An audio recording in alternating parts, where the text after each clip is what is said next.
thank you so much for coming out tonight for this very, very special event. I'm really pleased that you all made it.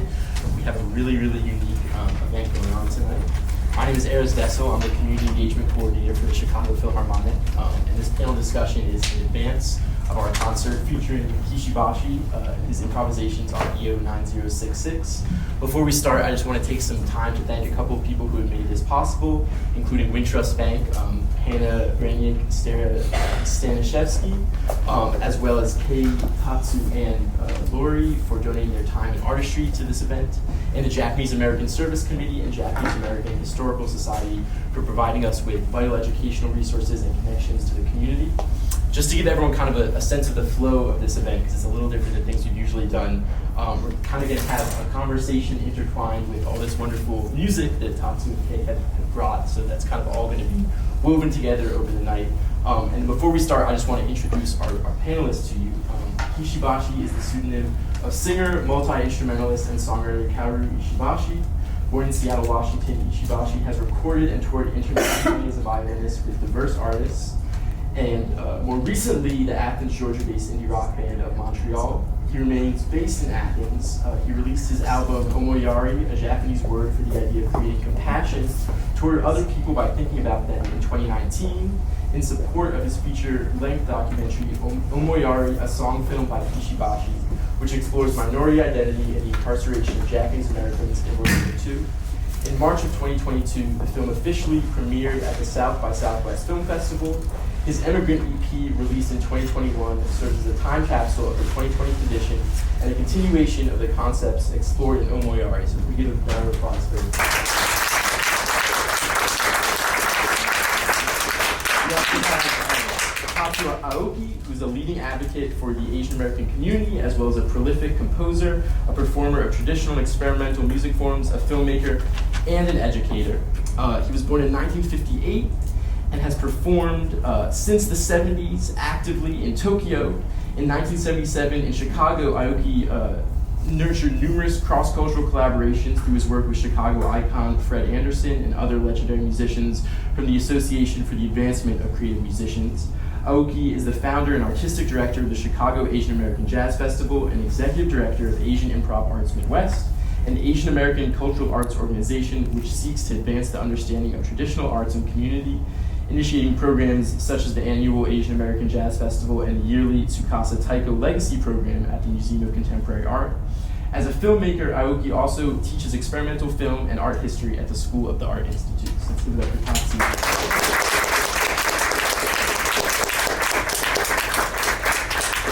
And then finally, our discussion today is led by Chicago Philharmonic violinist and board member Lori Ashikawa.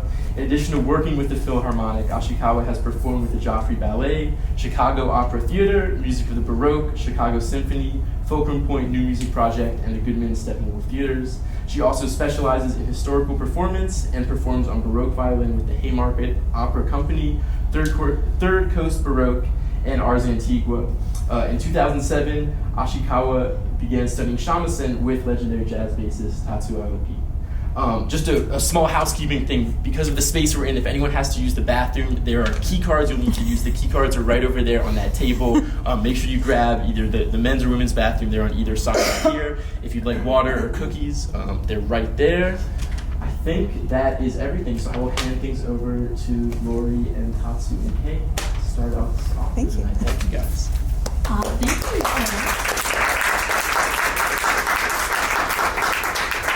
So I think that it would be great if we just started off with some music. Would you two like to play? And then we'll get into some questions. Great. Great. Great.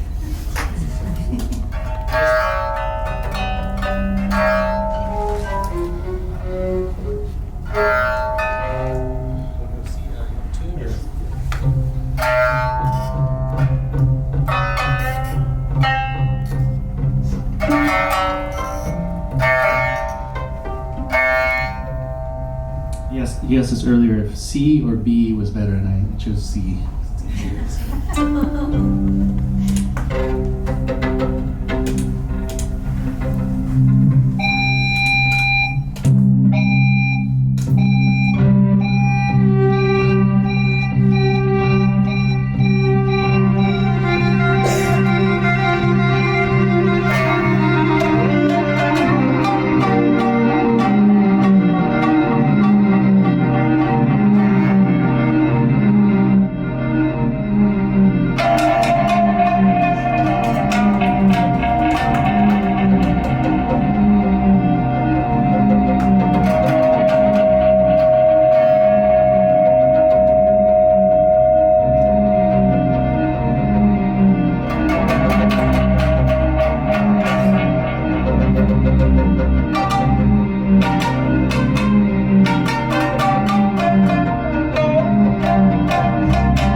We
just met about an hour ago, so. Wow, this is really great. I feel like you guys don't know what it feels like to sit in the middle between them. It's like I'm at this intersection of parts of my life. So when I learned that the Chicago Philharmonic was programming this performance, I was really excited because I have a special connection to this program. My mother and her family were among those who were incarcerated during World War II. And my mother at the time was a student at UC Berkeley, and she had to leave with her family, and they went off into the Utah desert. They were incarcerated at Topaz Camp in the desert for 3 years. And growing up, I really never had an interest in anything about Japanese culture. So I'm a third generation Japanese American, and my mom and I were both born in California. But I think the reason I never had an interest is because a lot of families coming home after the war really tried to suppress that part of their background. So I didn't have an exposure to Japanese culture. And it wasn't until I was an adult that I started to get an interest in the music and the language. And I started learning to speak the language, of which I'm really terrible still. And I've been studying with Tatsu Aoki, as Erez mentioned, since 2007. And it's opened up a whole world to me to learn about my background, because I've always felt so American. And so this morning in rehearsal with Chicago Philharmonic, I realized, listening to Kay's music, this is the first time I've ever been able to experience music that directly is about my family. And it's a really strange, disjointed feeling to be there. Lots of conflicting feelings of being American, being Japanese American, this past that I don't really know a whole lot about except what I've read about and what I learned about later when I became an adult. So I wanted to ask the both of you, can you tell us a little bit about where you grew up and how you were first exposed to music and what kind of music you were involved in? You want to start, Kay? Yeah, sure. Thanks. So I grew up I was born in Seattle, Washington, but I grew up mostly on the East Coast, Norfolk, Virginia. My parents, they're right there, my mom. Right there. They're retired, so. Anyway, so I'm a post-war, my parents are post-war immigrants, so we came after the war, same as Tatsu as well. And we have this, we can just, I can tell you a little bit more about myself, and then I'll tell you how it relates to what you just talked about. But I think, I grew up on the East Coast, and on the East Coast, there isn't a huge Japanese American community, like at all. So I kind of grew up not really knowing what I am, but the good thing is, my mother, and she's a Japanese instructor, so she really instilled the kanji and the hiragana up to a certain level, so I could at least read manga, which I love. And I could watch, anime and without subs. So that means anything to you guys. But I think the main thing is that I had the privilege of really being proud of Japanese culture as I was growing up, because I didn't have the stigma attached with the big racial injustice of the past I do remember, like, I guess this is the kind of conversation. I do remember Japan bashing in the 80s. I don't know if you guys remember this, but like in the 80s, Japanese cars were like so good compared to like Hondas and Toyotas just like took over. To the point that like Detroit was like really in shock, and they were like nobody was buying like American cars. So there's a lot of like anti-Japan sentiment, and I'm sure you remember, but this is in the 80s. There's a lot of movies associated with this. There's a movie called Gung Ho, which is remember some other awful movies, but that's one hiccup, in my upbringing. But otherwise, let's see. I grew up on the East Coast. I went to Berklee College of Music to study jazz, violin, and film scoring, which is where I ended up. And now I'm based in Athens, Georgia, but I actually live in California. So happy to be here. Tatsu, do you want to tell us a bit about your upbringing? Sure. I was born and raised in Tokyo, Japan, as a son of the what's known today as a geisha family. So my mother, of course, was and probably still is a geisha and lives in Tokyo. And so my musical experiences, I was born in the shamisen dance and taiko, and a bamboo flute was there. As everything I heard, so as far as the music I heard was shamisen, so I was growing into it. And of course, when you become a teenager, and you hate everything about what your family is doing, everything about your mother's doing. And so I grew up with the grandparents and everybody, so, learned shamisen and dance at 3 or 4, and I hated everything as you grew up, and I wanted to be a rock musician. And I saw a bunch of American rock and British rock, and I wanted to become a rock star. And here we are. I came to America to do the rock music, which I did join the punk band, and I did the electronic music and everything. Then when I started to nurture my own musical career and the cultural identity, I needed my resources of what I grew up with, which is this shamisen and the taiko and the dance and all that stuff. So I rediscovered myself in Chicago. Then one of the things that I think in relation to what Kay was talking about is, during the 80s, of course, Gung Ho was a terrible movie. We also had the documentary film made in the 80s called Who Killed Vincent Chin. It's related to the Japan bashing, and someone got killed because of that.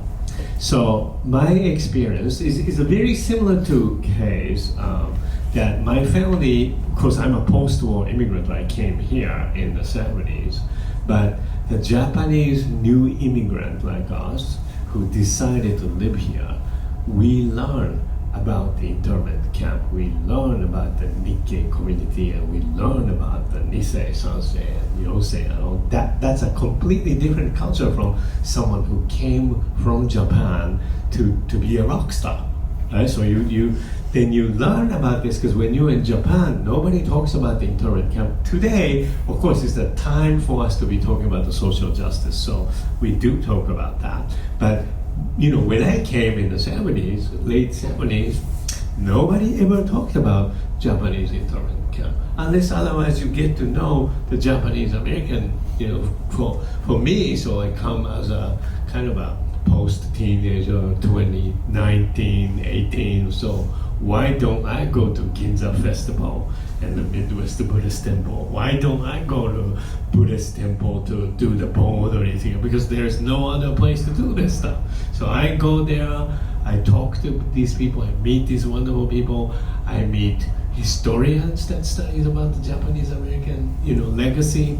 Then I learn, we learn, and my music expanded to that. So coincidentally, like Kay, I also did the soundtrack for a documentary film called Then They Came For Us, which is a documentary film made by San Francisco filmmaker about the internment camp. And so what we learned about the Japanese American cultural legacy has been digested into our new life in America. So I think that's really exciting. And my musical life had changed because, you know, when you're a young teenager, you hate everything about the Japanese traditional arts, and you want to do a rock music, you want to do punk music, you want to do techno music. But the Japanese American cultural legacy, like I went to LA to look at their boundary, go, wow, it's really cool. We can do this boundary with the electric guitar. Wow, it's really cool that you can do boundary with the drum trap set and all the keyboard player and the boundary. So this was a really refreshing, and also taught me rediscover the pride that I had back in Japan. So, Kay, can you give us a brief encapsulated history lesson about Executive Order 9066? Sure. So, is anybody not familiar with Japanese American incarceration, internment camps? I'm assuming. I mean, it's a big part of history. Well, it's not a big part of history, which is why we continue to talk about it. But basically, set the tone in World War II. Japan had just invaded Pearl Harbor. And what happened was there was this fierce hysteria against the Japanese American population, which at that point on the West Coast in Hawaii had exceeded probably like 150 more. There's like probably 40,000 people in Hawaii and then 120,000 people on the West Coast of Japan, all down the West Coast. And so what happened was a few months after Pearl Harbor, they created an exclusion zone saying that any person of Japanese descent could be in this exclusion zone, which basically covered all the states on the West Coast. So even like I've been to Arizona, like Phoenix, there's a street, there was like a small Japanese population, and if you were west of that street, you got incarcerated, and if you're east, you might have been okay. And you could have found sponsors if you could, So they took 120,000 civilians, all removed them, and put them in 10 large camps, all across the United States. And there's other smaller camps called DOJ sites, but the gist of it is there's a lot of wartime hysteria. There's also a lot of anti-Asiatic lobbying at the time because there's a lot of farm resources, businesses that were basically up for grabs if they were to be removed. And so a lot of wealth was taken away, and basically for the duration of the war. And at the time, nobody knew how long the war was going to last, so they had to basically up and leave within days. And that's it's 1942. So I'm wondering, how many of you have heard the shamisen before? Anyone?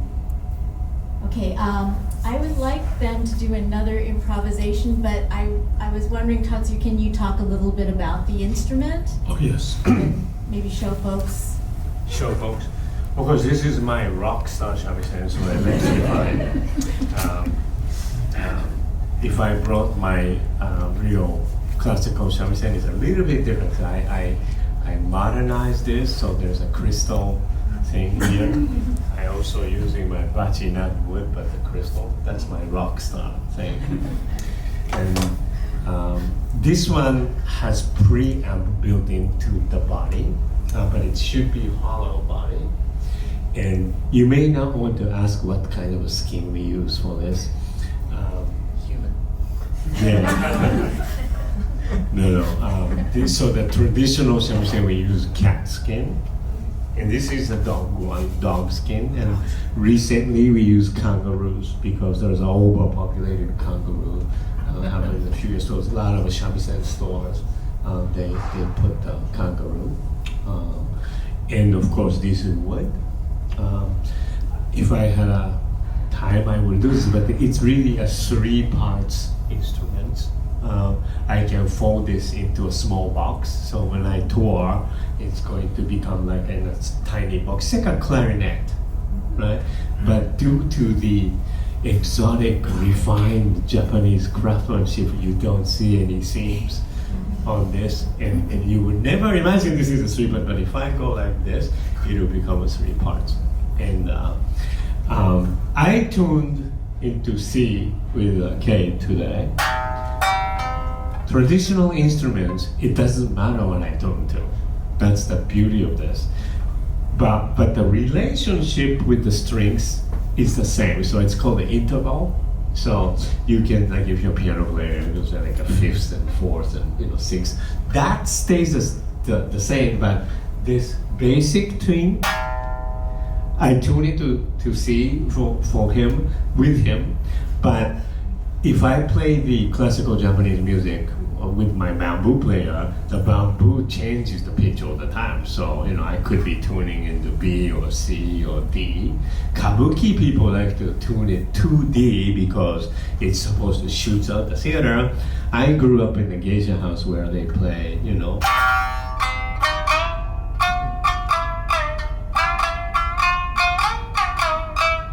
so it's very quiet, so we are tuned to B or below, so it doesn't hurt your ear, right? What else is here? Well, I'm interested, both of you have, in addition to both of your interests in film, which I didn't even realize, when I first thought about putting you two together, but then you also have the connection of improvisation. And how did you both become interested in improvisation? I mean, I think since, my first love was like gypsy jazz. It's called like Stefan Grappelli. Like I had a CD. Like, somebody gave me a CD. I don't know if he knows what that is, but compact disc.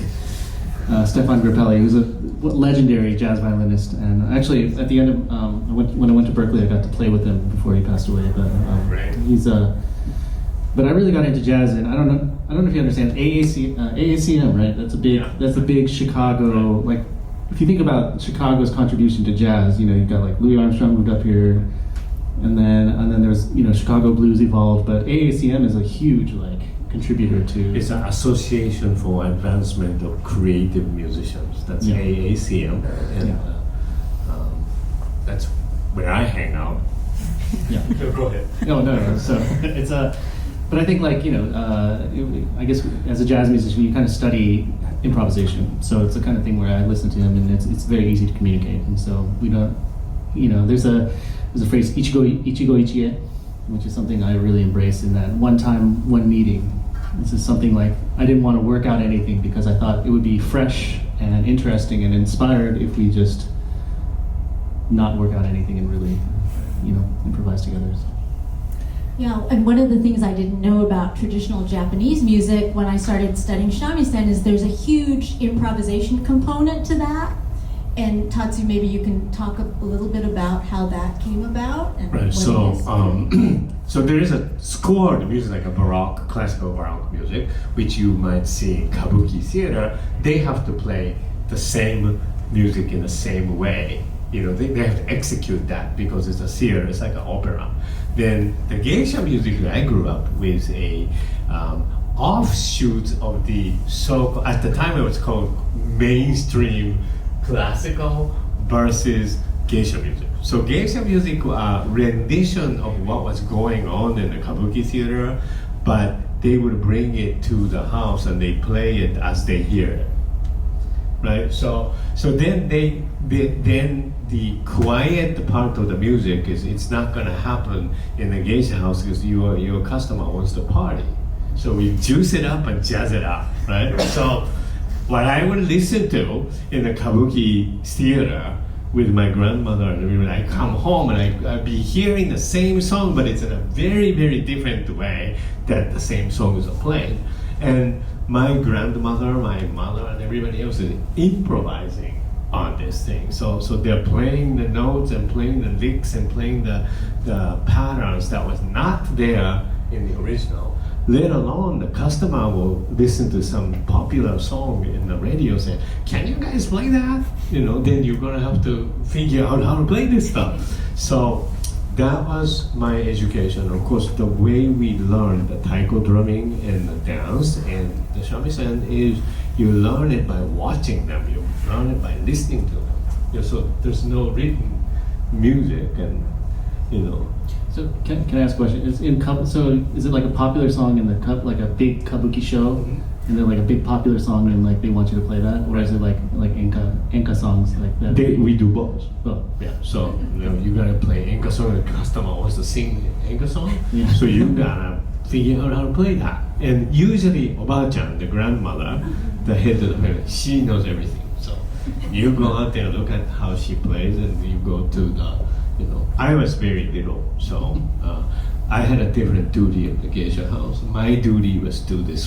flip around dance in front of our geisha house so that the customer comes, and this is called kakube jishi in Japanese. Kakube what? Kakube jishi. It's like a oshishi dance, and you do this little acrobatic thing. And I was terrible with that, so my part was playing this little taiko from the neck, that hang the drum and go dun dun dun dun dun dun dun dun dun, and my body will flip around. that was my job. But so I grew up in this really improvised family, and lucky somebody like Kay would sort of legitimize and theorize this improvisational culture, which we did because it was there to begin with, and nobody ever talked about the theory, So here comes Tatsu to the AACM arena, and I became a bassist for Mr. Fred Anderson for 20 plus years, playing around, and we never talked about the music before we get on the stage. We just got up there, So that's my roots was in improvising from the family music. Yeah, and I think like improvisation to me it's like it's like vocabulary. You learn, like jazz would be a vocabulary. You learn like licks, and then you learn all these keys. It'd be like a conversation. Like when somebody asks like, "Hey, how's it going?" You would respond with like, "Oh, I don't know. It's okay. I did this so and so," and you make up your own personalized response based on the vocabulary and the words that you have. And so music like that is a conversation. It's like, oh, I hear that, I recognize this, I'm going to respond in this certain way. And so I feel like that's how I see improvisation. But it also, people should know about this. Improvisation, free improvisation of anything goes, is really about the control. You have to know what to do. It's like the cooking, right? You have carrots and onion and cabbage and then half rotten meat in your refrigerator, and you gotta know how to cook to make something to eat, right? So you have to know how to chop the onion. You have to know how to peel the carrots and stuff. So when we do the improvisation, we both trust each other, and I know Kay can do this stuff, and he probably knows, oh yeah, Tatsu may be good. So I can start any note here, and he will come along with it.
but it's we both are in control, and it require a highly trained skilled. So We're also in the key of C. yeah. It's good for me. But if I change the key, he would come along with it anyway, you know. So So, Kay, I wanted to ask you, in the classical music world, typically, historically, classical music has steered clear of political or kind of controversial things that are happening in the world. And I wanted to ask, how do you feel, or what do you want your piece, Improvisations on Executive Order 9066, what do you want audiences to come away from? I know that this piece has been performed by the Seattle Symphony, St. Louis Symphony, Oregon Symphony. How do audiences respond to the topic matter, and have people said things to you, and what kinds of audiences do you get? Well, I get symphonic audiences, but I think, I would have to disagree with you. I think like a lot of classical music has been like political and historical. You know, I feel like Shostakovich was like in and out of like Siberia all the time because of what he said. I think artists are always artists have to be passionate. You know, and a lot of times they're very liberal and tend to be progressive.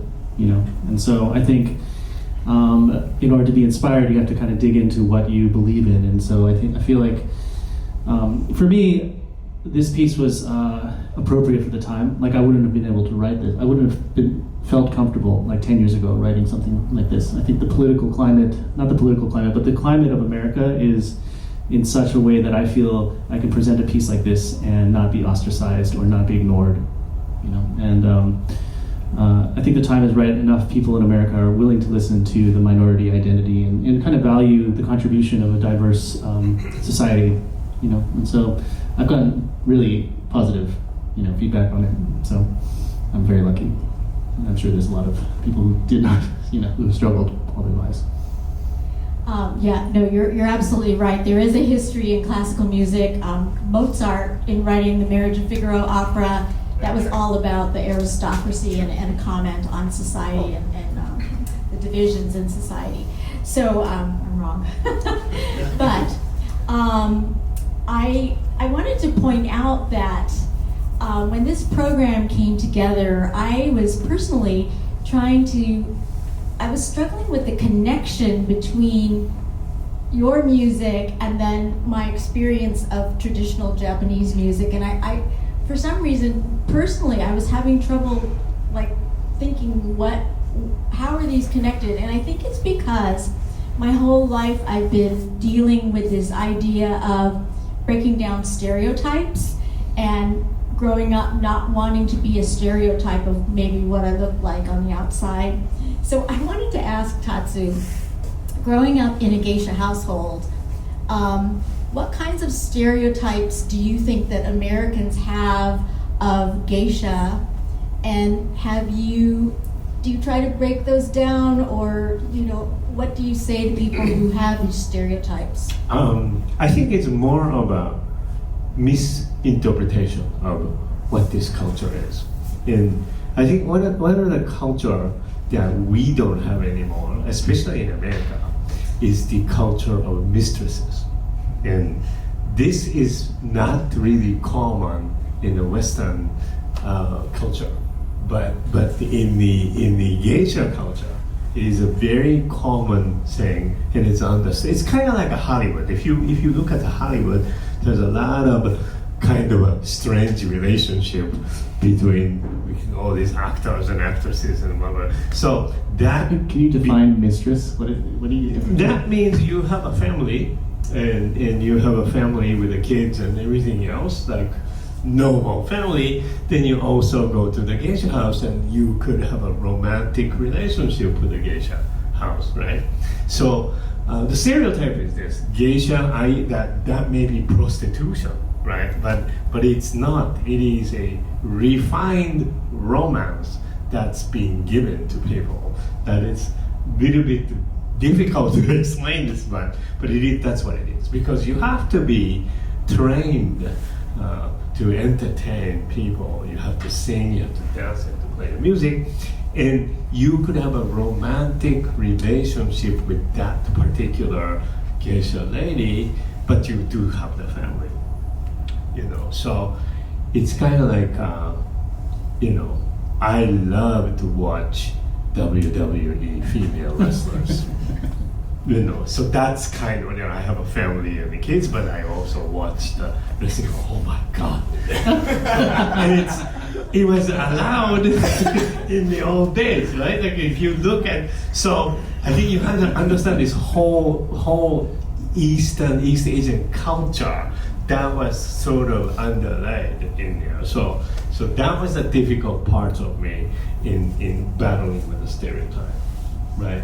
Because basically people like me are all illegitimate child, right? So when you come to the geisha culture, you're piling up with the kids like us, right? And so there's a mainstream culture and it's a subcultural, living. And I was part of the subcultural living. So I think the mainstream stereotype is that cannot happen, right? So I get teased by these people, and the mainstream culture will tease you with that, or maybe downgrade.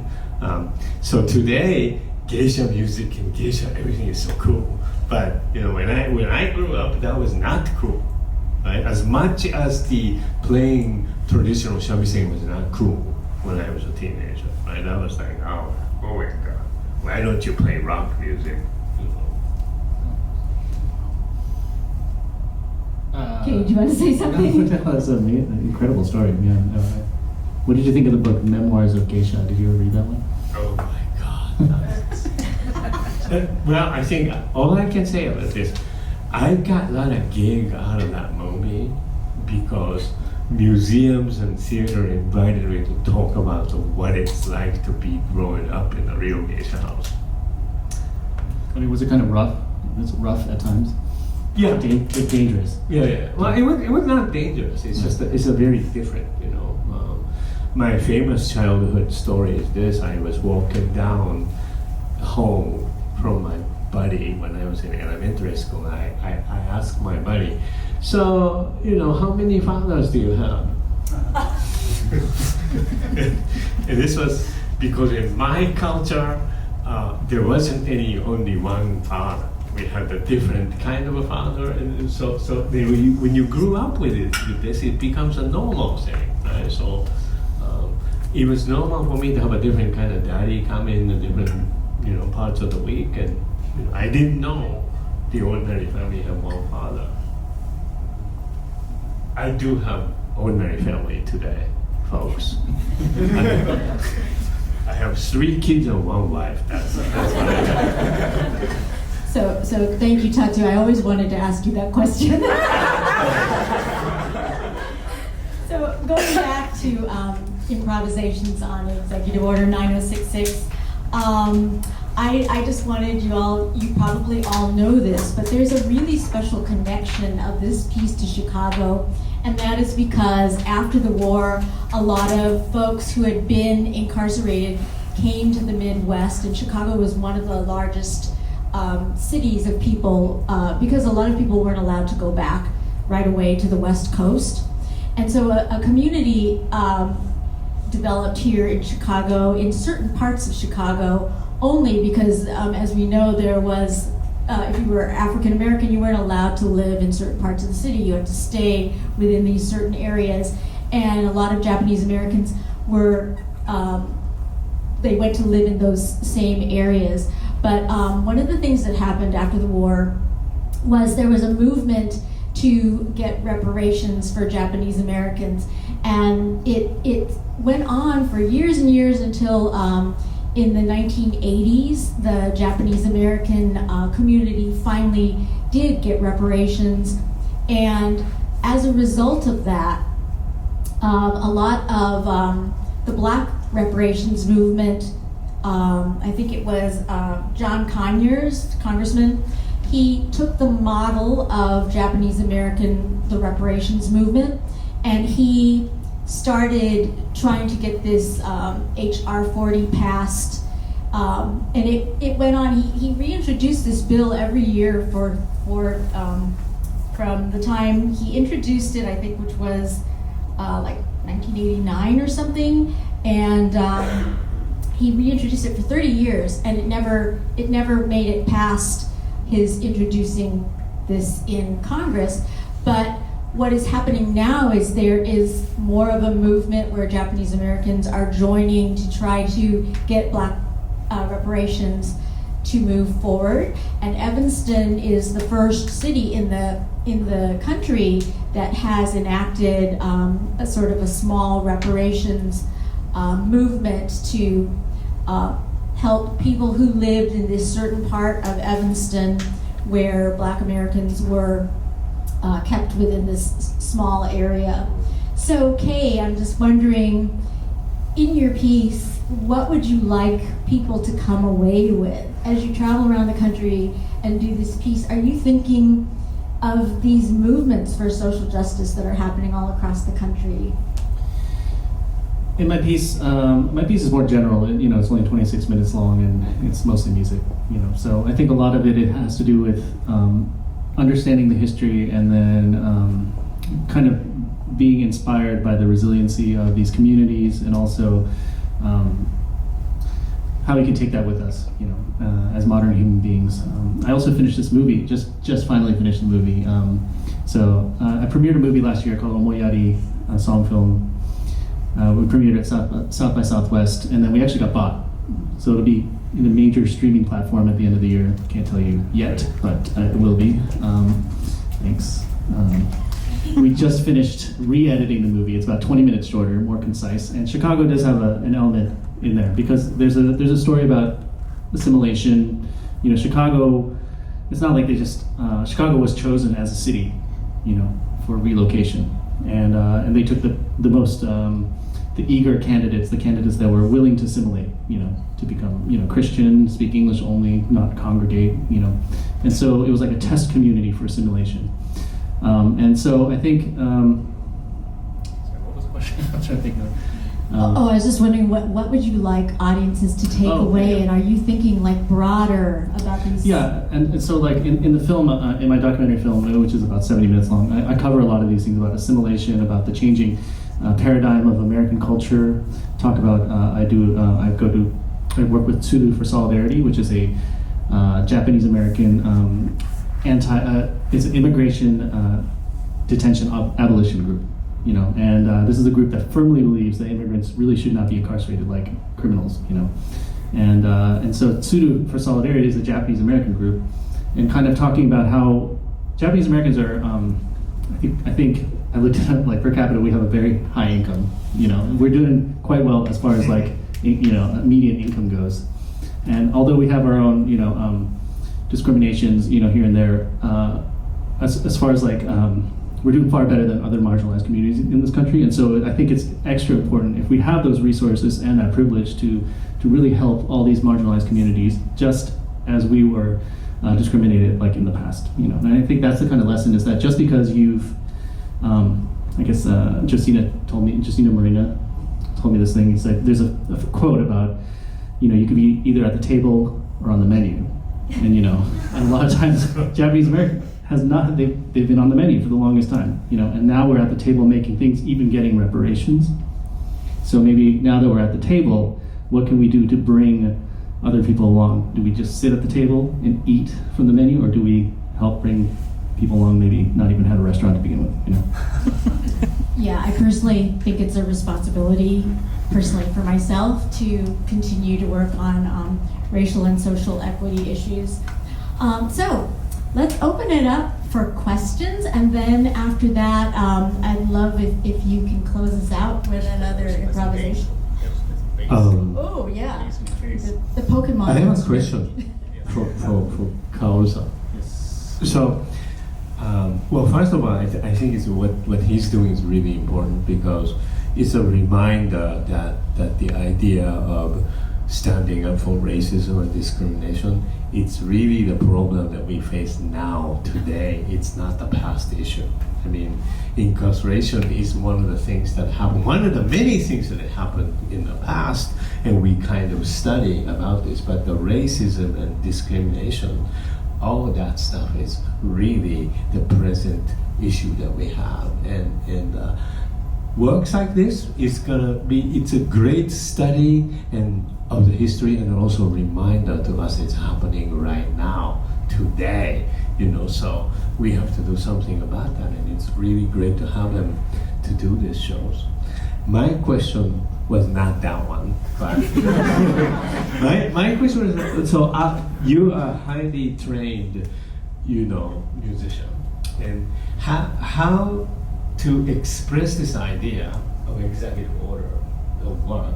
How did you arrive or decide that this improvising approach would fit into this piece? Out of all the other things that you could have done.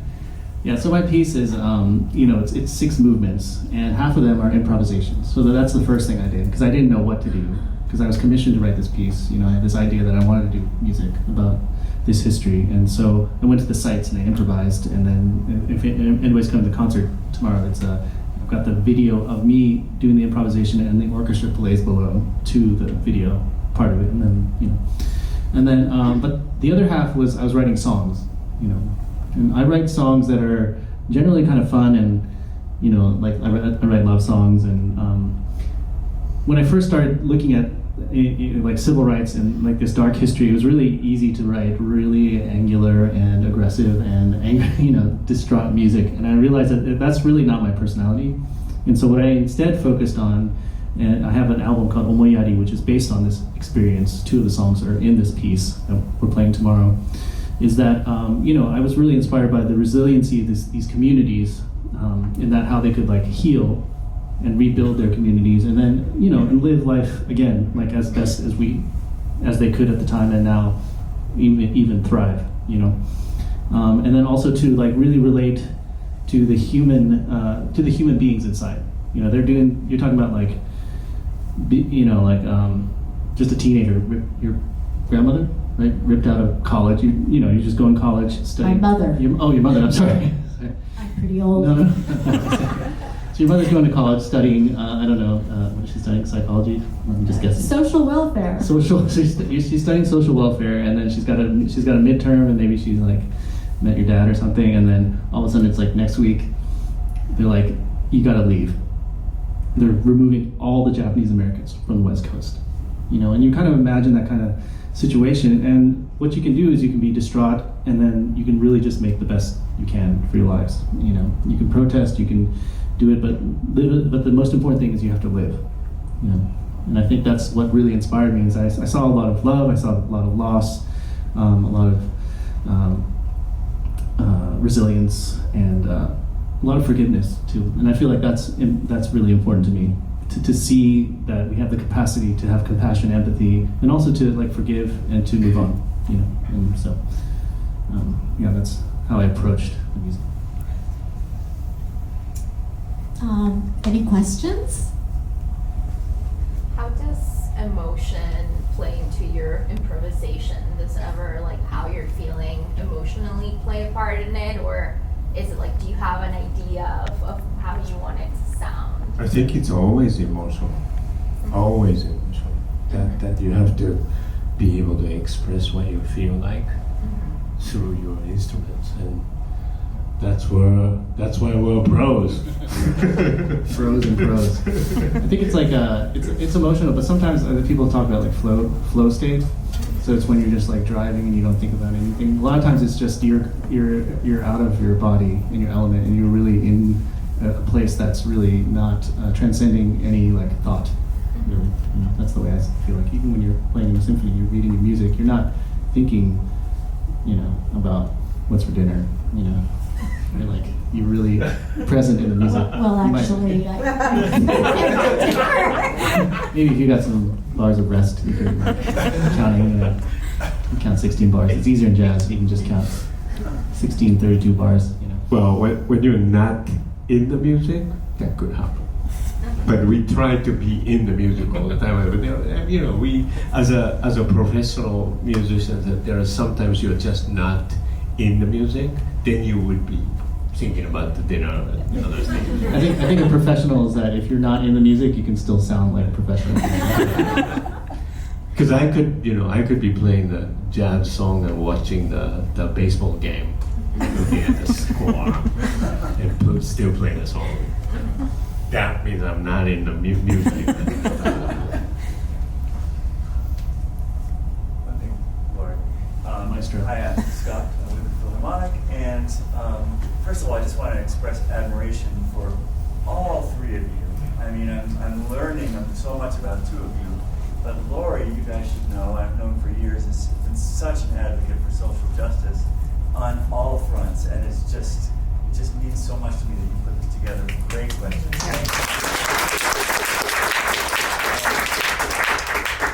I wanted to offer maybe an alternate to Lori, you asked what kind of audiences do you usually get through music, and you said symphonic audiences, right? And I think in this case, it's, first of all, a symphony orchestra, for those who don't know, is defined as a group of Democrats who play for a group of Republicans.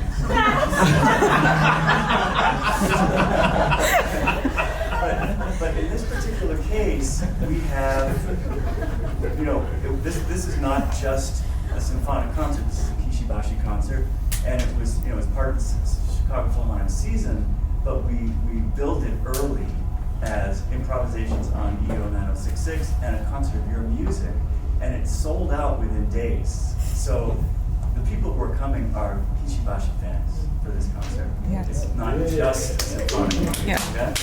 And I had one question that is nothing to do with any of that, but I'm so intrigued when you improvise through your instrument, you're able to get not just overtones but also undertones or something. How do you get it to play an octave or 2 octaves lower? I think you're asking for a demo. Yeah. I can show you guys really quick. So I've got a preamp. This is a 5-string violin, and like Tatsu, this is electric acoustic. So plugs in with a 1/4 inch. It's got like some knobs on the side. And then I have it going through a preamp, which boosts the signal gain. I've got delay, and I got this reverb that I kind of like. And then I got an octave pedal right here, this red one, which kind of gives it that bass. And then I think what I do also is these loop pedals. I can do the double time, fast. I can also go half like that, and so I can make pads that are low. And also let's see what else can I do. I also do microphone stuff.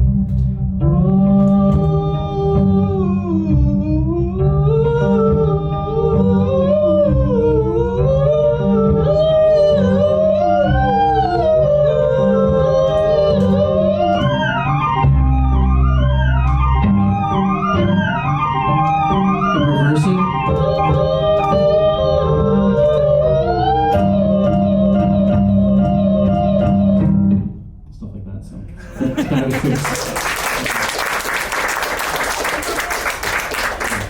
I need to get some of these toys. You get in a Guitar Center or your local music shop.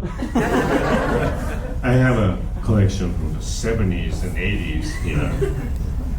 I think he has a similar one. These are all from the 80s, from 90s. 80s and, They're all guitar pedals. There's no violin pedals. yes. Similarly, yes. There's no they're shamisen all- pedals? No shamisen pedals. Guitar pedals. And we experiment with that.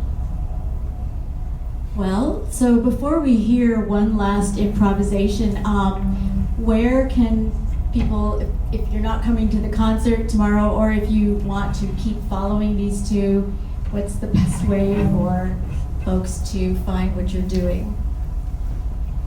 I don't know what I'm doing. I'm performing a lot in Chicago, so you can type my name in there and I'm somewhere. I'm terrible with telematic communications, so I tend to miss posting whatever. So, but the other people post them, and he's What's your- very well known. He's a mainstream. So here's a mainstream of people here, Yeah. and there's a What's your underground. website? What's your website? That's what they want. Oh, my website is just tatsuaoki.com. Thanks. Just like it, that's KishiBashi.com. Yes. You want to do an acoustic? Oh, we're gonna do acoustic.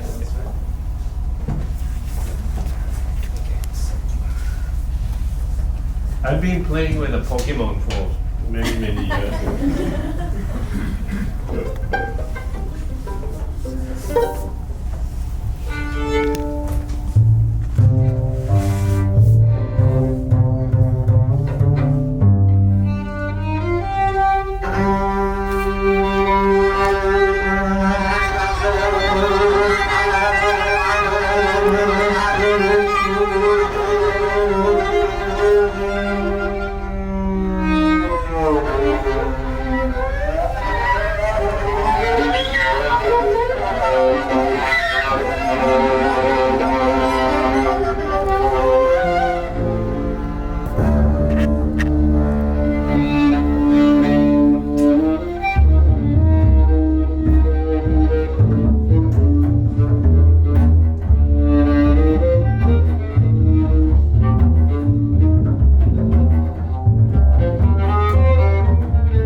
Came from a jazz school, so I think people expect this one, right?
Thank you so much, everybody, for coming tonight. Thank you again to Kay and Lori and Tatsu and for Wintrust Bank for hosting us. We hope that we'll see you at tomorrow's concert.